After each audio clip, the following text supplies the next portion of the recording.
I'm Danielle, and welcome to my channel, I guess.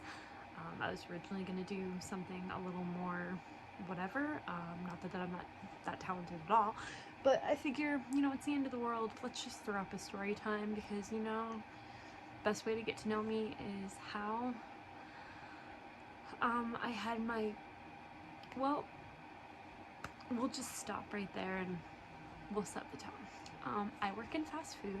I am a manager at a McDonald's franchise. I love my job. I've been with the company for a very long time, and I'll leave it at that. I've had some interesting experiences. If you guys would like to hear more, certainly subscribe, like, comment, whatever you do.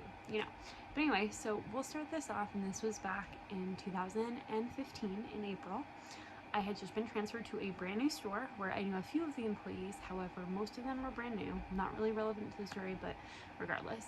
For the privacy of a few of the people, I'll try to change the names if I need to, because it was a crazy day. And there was actually two things that happened. One involved me, and one happened beforehand and involved people that I care about, and some person that I don't really care about. I mean, kind of, whatever. You're a nice guy. Sorry. Okay, anyway. So, it's April 20th. 420, if you will. No one was high in the story that I'm aware of, but regardless. So we were in shifts. Like if you're a manager, you're in charge of a shift. And I was in charge of dinner that day, I believe. At dinner. And I was in around 11. Well, earlier that day, one of the employees, unfortunately, he had some bad crimes in his past from a previous state and some unpaid fines and just some stuff, and he got arrested by 4 state troopers in the store, and he ran. Yep, he was up front. All of a sudden you see him putting down hash browns, you see a cop walk in, he starts to book it, looks like he's just going to the break room, throwing his apron and phone in the locker.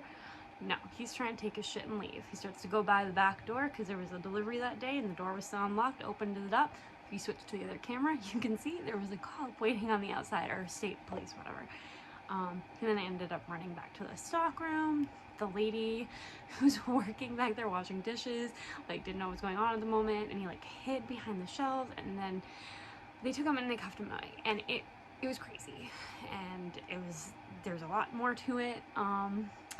But yeah, one of my coworkers was handcuffed and dragged out of the store before I even got there at 9 o'clock or 8:30 in the morning. So I get in and everyone's like, oh my god, all this crazy stuff happened. It's a Monday.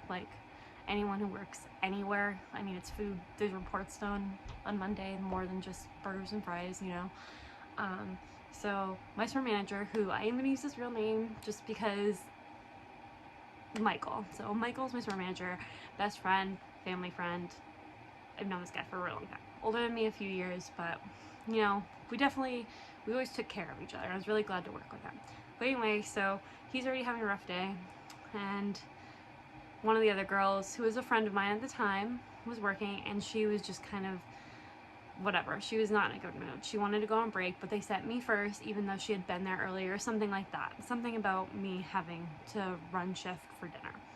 Well, I was really hot, and I decided to go into the walk-in freezer, or walk-in refrigerator, which leads to the freezer. And anyone who works in food safety or anything like that, walk-in refrigerators and freezers have these plastic flaps. Well, one of them was caught in the door, and I'm in the refrigerator, and I go, oh, whatever, because I'm gonna just hang out in the fridge for a minute. Well, something happened. I was inside the refrigerator, and my pinky, this part that, well, not really there anymore, this part was all gone. At the time, I did not know that my pinky was severed. Yes, severed. We'll get to that. So all of a sudden I start screaming, Michael, Michael, running, blood is flirting. But I don't mean to be too graphic. I mean, it's gross. But at the time, I've gotten my finger shut in a car door, you think slam, and your pinky doesn't sever. People have gotten their fingers shut in car doors and their pinky doesn't sever. And I just want to say, I was in too little to no pain. I mean, I was in shock more than anything. Did not feel pain. I was just bloody and confused and scared. So this big kid who was working, I won't say his name, but he's a gentle giant. He starts freaking out. He's like, oh my God, Danielle, like, ah. Oh, by the way, my name is Danielle. I don't know if I said that.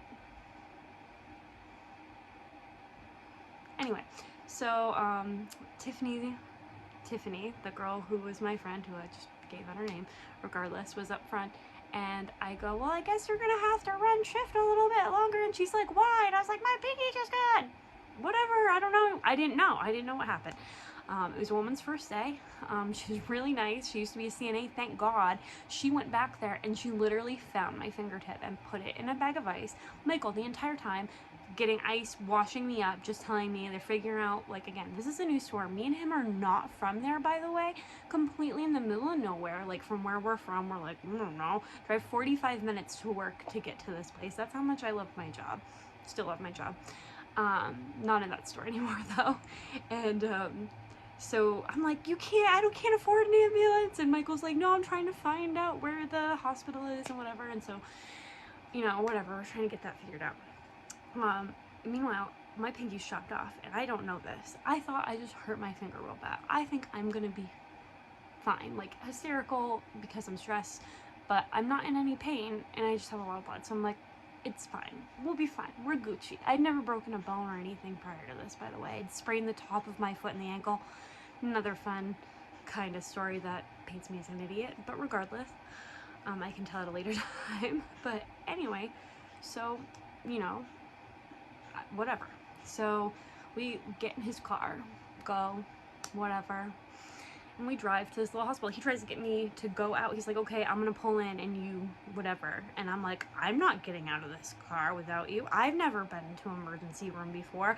I have no hospital experience except for when I went in with my parents to my elderly grandparents or things like that. Like, I am not going. I'm not leaving this car. I made that motherfucker park and I walked in with him. So this is a little bumfuck nowhere, like small hospital. And so I have the worst injury there. There's another man who cut himself with a saw, I guess, but I have the worst injury there, I guess. And so I'm sitting there and these women are like, I get put into a room pretty quickly. They wash it off. They don't let me look at it because they're afraid I'm going to faint. I have a history of fainting because I'm anemic. At the time, they didn't know I was anemic, but I fainted. So they just, like, a lot. Not then, but whatever. So the entire time, still don't know that I got my pinky chopped off. I was in the hospital just answering questions. They were trying to figure it out. I get an x-ray, whatever. A doctor comes, looks at it, whatever. Most of the time, though, these women keep on coming in. Nurses, by the way, 4 hours I'm there. 4 hours, I think it was.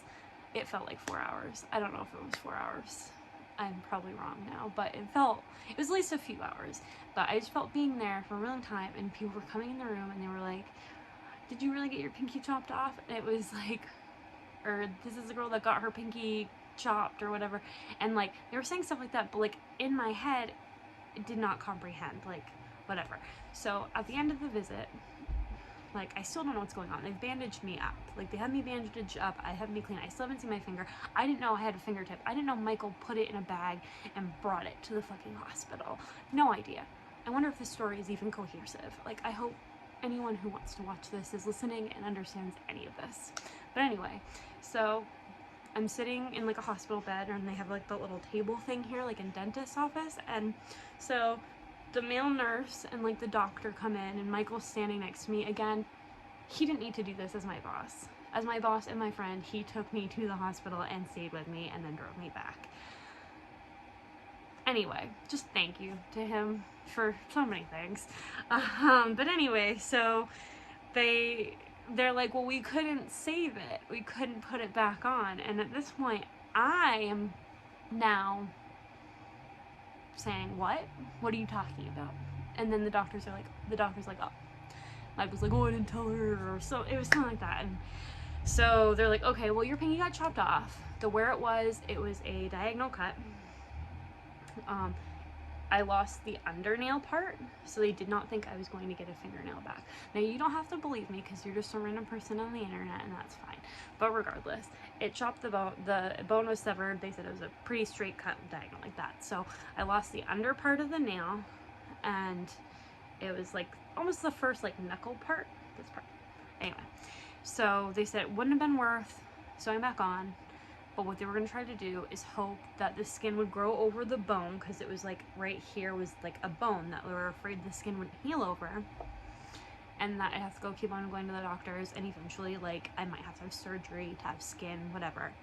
And the male nurse was like, you're not going to put a fingerprint on your pinky anymore. Like, I mean, I do.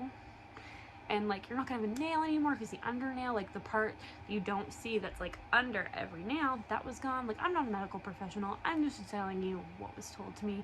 Please don't call me out in the comments. This happened on 420. I mean, I wasn't high, I was just at work and it was a crazy day, but I wish I was. But yeah, so they had it, the finger, and they were the tip, and they were trying to give me medicine, and I can't take big pills, and the male nurse were getting mad at me. The doctor had left the room. They were talking about like aftercare, like workman's comp and stuff like this at this point. And the male nurse was like, well, you can take the fingertip with you.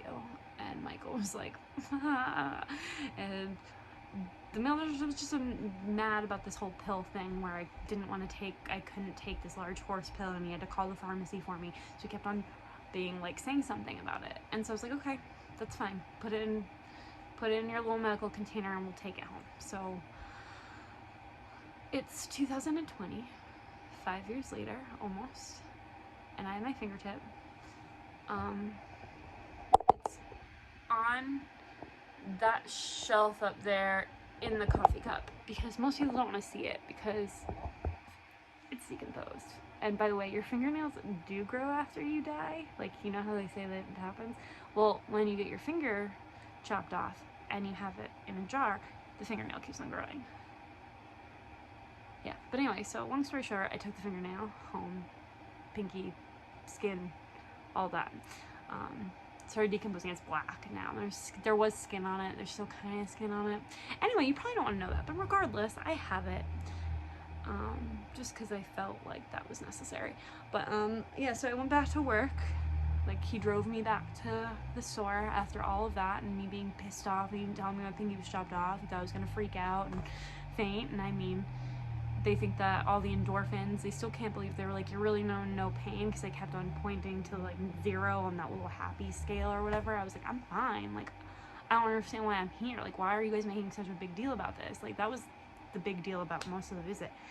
And yeah, so I didn't take any pain meds, even though they tried to give me like morphine and shit. They're like, do you need something? I'm like, no, why am I here? But anyway, so he drives me back to the store, and like I have my fingertip, and he's like, you're not coming into McDonald's with that. So he like went and got my car keys, and then was like, okay, go home.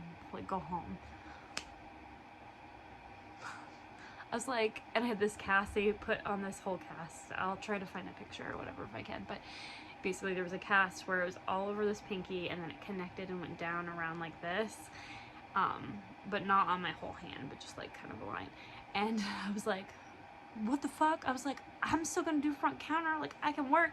And I just want to be like, full disclosure, I got workman's comp. They paid for it, and I totally could have not gone back to work, and they would have paid for some of my days of work that I would have. They even called and said you could have missed, but me being the weirdo workaholic that I am, I went to work. My owner operator even called me, and he was like, what is with you? So the story is always, you know, like, Danielle not only lost her dignity at the job, she lost part of her finger. I went to the doctors for 2 weeks, every 2 weeks for a really long time. The workman's comp covered it, and eventually my skin grew back. I didn't have to have surgery at all, and I had a fingernail. I don't know if it's gonna, you know, kind of zoom in on that, but comparatively you can kind of tell, only when you really look. But it's just a really interesting experience that I had in my life.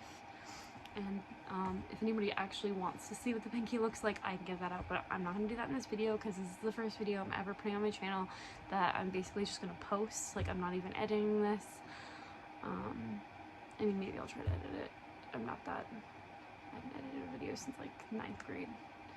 That's a lie, but regardless. Anyway, I hope y'all are enjoying your time on this earth in quarantine century. I hope you enjoyed my story time. If you have any questions, comments, I guess, feel free to put them down. Please be nice. I'm a single 30-year-old mom who works at McDonald's, you know, great life. No, I'm kidding. My humor keeps me warm at night. But I'm Danielle, this is my channel, and if you think that I'm slightly endearing or at least humorous or interesting, subscribe, you know, whatever. Hopefully we'll have more of these kind of videos and hopefully better to come.